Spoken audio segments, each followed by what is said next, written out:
Hello guys, welcome back to episode 4 on Malta, and today I'm taking you to the beautiful village of Marsaxlokk in Malta.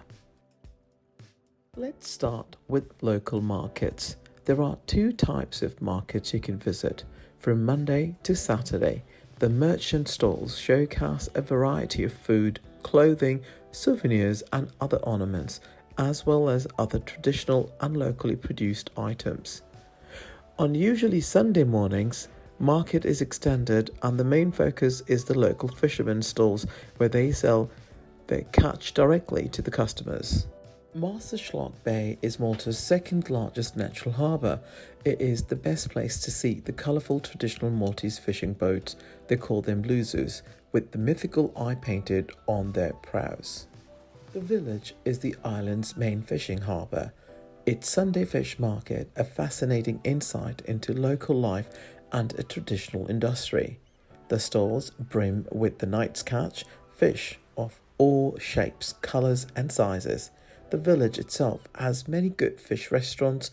Marsaxlokk derives its name from the Arabic word of Marsa, meaning harbour, and Maltese for the southeasterly Mediterranean wind, the Schlock. In Italian, it becomes a Marsaxlokk, with its sheltered harbour was an easy landing place for pirates and the Ottoman of Turks. Before we go further, here is our boat captain. Marsaxlokk Fishing Village is the largest fishing harbour in Malta. It has been the fishing village since very long, and today the greater part of fish sold on the islands are caught by fishermen coming from this village.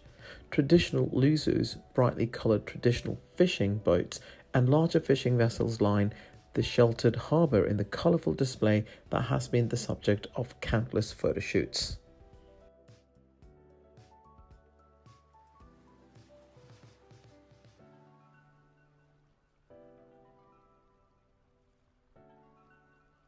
Marsaxlokk village is only 6.5 kilometers away from Malta International Airport.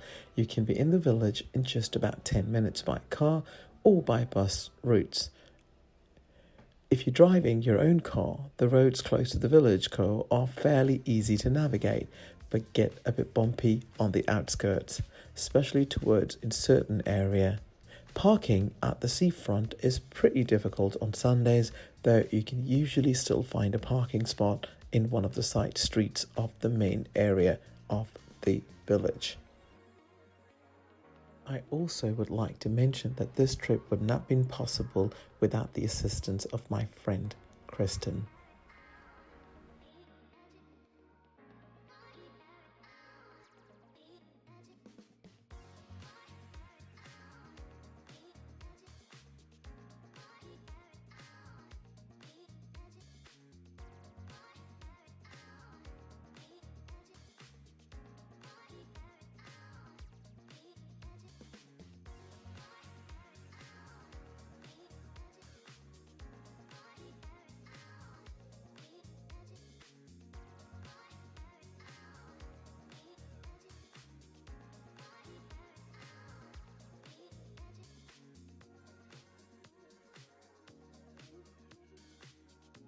And those who have watched previous videos must recognize this face.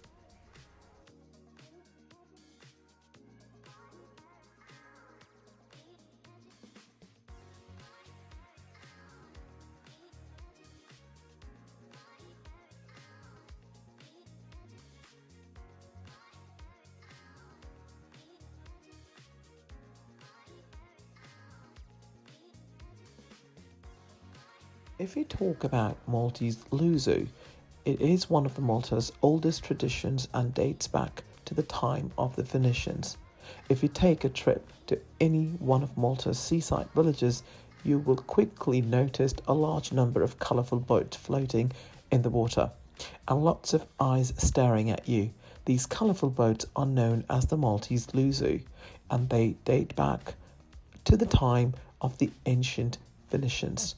The luzzu has now even become one of the symbols associated with the Maltese island.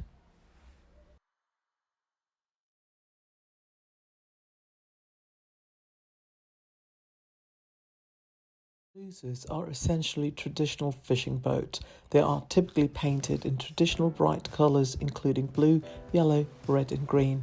You can normally spot a rather large number of luzzus in Malta's seaside villages, including Marsaxlokk and Marsaxlokk on the south side of the island, or St Paul's Bay on the north.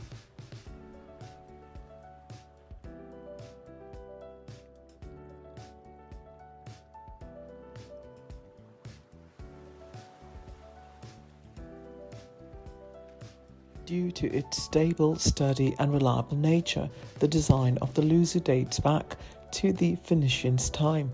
In fact, the luzzu can be used both in good and in bad weather conditions. The boats normally have a double-ended hull and are built using wood. During the Phoenicians' time, the luzzu used to be smaller and used to be equipped with sails. However, this is not the case anymore, as nowadays most luzzus are slightly larger, motorized and work with diesel engines. Other than that, the design and style of the luzzus nowadays is very similar to the ones used in ancient times.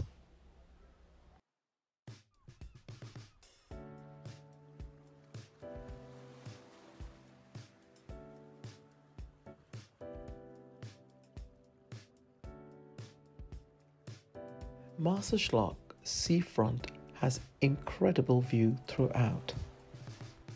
One of the most exciting and beautiful sight of visiting Marsaxlokk is Marsaxlokk's salt pans. The salt is firstly collected from the salt pans along the coast of Malta. The formation process of the salt begins when seawater starts to fill in the coastline. This seawater is left to settle for 8 days before it is moved to smaller salt pans that are warmer in temperature and further away from the sea. At the beginning of the drying process, the water takes a reddish hue and salt crystals begins to form. In fact, if you head down to the coast really early in the morning, there is a chance you can see locals collecting rock salt from the 350 years old salt pans in Marsaxlokk. There are several salt pans along the different coasts of Malta. Now let's talk about St. Peter's Pool. During your holiday escape in Marsaxlokk, one way to further experience what the south has to offer that differs from the other tourist hubs in Malta is to visit the rocky beach spot of St. Peter's Pool. Surrounded by deep blue waters and natural limestones rock, this natural inlet pool is known for being an ideal and not so daunting cliff jumping spot where adventurous seagoers can jump into the water from a couple of meters above the sea level. For those who are afraid of height or don't have the same craving, can still enjoy the view. Marsaxlokk coastline is one of the best places for photographers to capture the spectacular view. I would personally highly recommend tourists to come and visit and enjoy Marsaxlokk. Alright guys, we have almost come back to the shore. I hope you enjoyed this episode of Marsaxlokk from Malta. And for next episode, let's see what we have in our bucket. So stay tuned and subscribe my channel for the next episode. Thank you very much for watching and goodbye for now. See you soon.